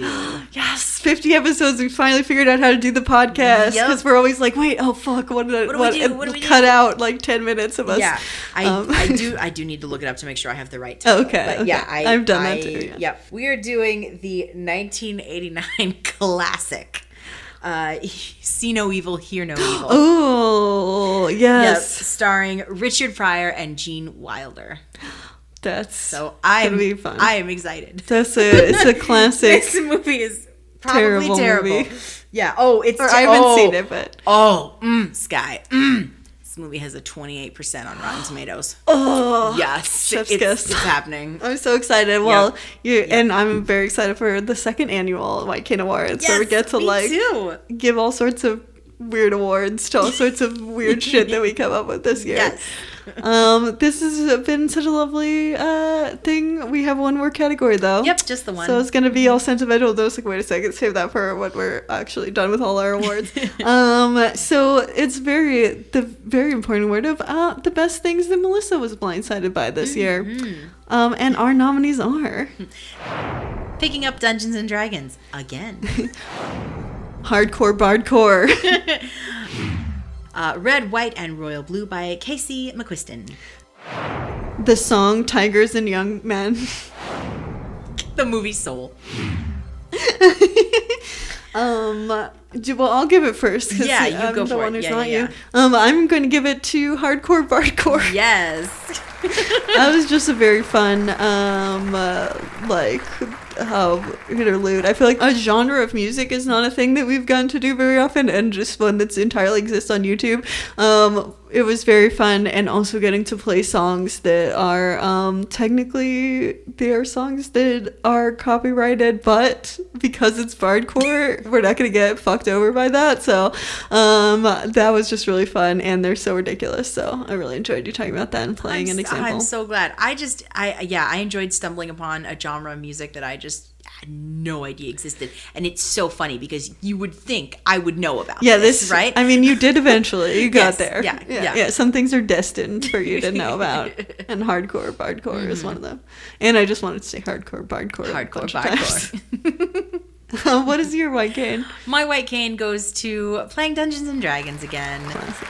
Yep. Our podcast has gotten me through the pandemic. Improv class has gotten me through the pandemic. And Dungeons and Dragons is getting me through the pandemic. Something still. not on Thursdays. Something not on Thursdays. Yeah. I am currently in 2 games as we speak. Not 4? Not 4, just 2 for right now. What's happened? I know. Oh, trust me, a lot of stuff has happened. Yeah, but I'm hanging out and seeing friends that I haven't seen in far too many years. A lot of my Alaska friends that that's awesome. I left behind to move here, and now we're reconnecting over something that we love, and it's just been wonderful. And D&D is such an accessible game. Yeah. Mm-hmm. That's awesome. I should have just joined Dungeons and Dragons. I feel like every single person in my bubble is like, well, I'm getting through the quarantine with Dungeons and Dragons. I'm like, okay, well. There you go. Have a good campaign to begin with. We would be happy to have you. Oh, well, thanks. Awesome. We did a year. We did 50 episodes. 50 episodes. And we looked back at a year. And we're continuing to do another year now. Mm-hmm. We'll have to watch a bunch of just all sorts of weird stuff. I'm excited for our next year of podcast. Even the things we've watched so far, I'm excited to talk about those next year. Some of them I was like, oh, next year will be fun to talk about this. Yeah. No, I am totally stoked. Yeah, and we'll see what happens when we have social lives again. I mean, we do sort of, but like not really. Kind of, sort of, yeah. I mean, no one does. No. People are very slowly crawling out of the woodwork, but yeah, we'll get to celebrate your vaccines because I'm already immune at this point. When you're hearing this podcast episode, I'm very immune because when we're recording tomorrow, I'll be immune. So. Yes, my mom just called me yesterday just to tell me, oh yeah, we got our shots. What? Okay, they're old enough. Yes. Well, and they live in Wisconsin, in the middle of bumfuck Wisconsin. So you can vaccinate everyone in their town in like one fell swoop. So fuck shit, it's nice. You get a vaccine appointment in Portland. I've been trying. Oh my god. Not for me though, because I'm immune. No, I just already got my 2 shots and almost 2 weeks ago. So yes. But yeah. So anyway, that's quarantine. That's 2020. That's 50 episodes of the podcast. That's 1 year. Woo. And that's there's always another chance to listen. Come back next week. We're talking about See No Evil, Hear No Evil. Yes, I'm really excited. I'm excited to watch something. I love doing this for 2 weeks, but I was like, I miss watching things. I know. Yeah, no, I'm stoked to get back in the swing of it. Because we have to do so much preparing for these episodes. Usually I just write a sentence of dumb shit to say at the beginning and then think of a thing that I like, and that's all I have to do. Just go for it. Yeah. But no, this was still very fun. Our theme song is by Lucia Fasano. Our YouTube is Citizen White Cane Podcast. Our Twitter is White Cane Pod. Our Instagram and our Facebook are both Citizen White Cane. If you'd like to send us an email, you can reach out to us at citizenwhitecanepod@gmail.com. If you'd like to leave us a voice message, there's a link in the show notes.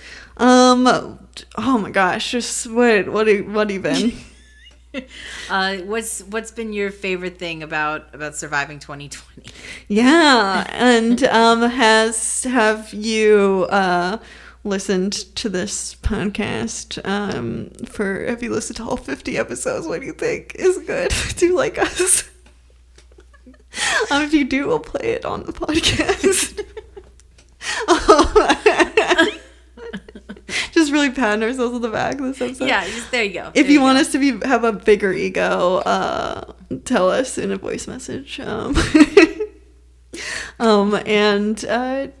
back next week and for next year. Yes. For the next whole year and years to come. We'll see you then. Bye. Bye.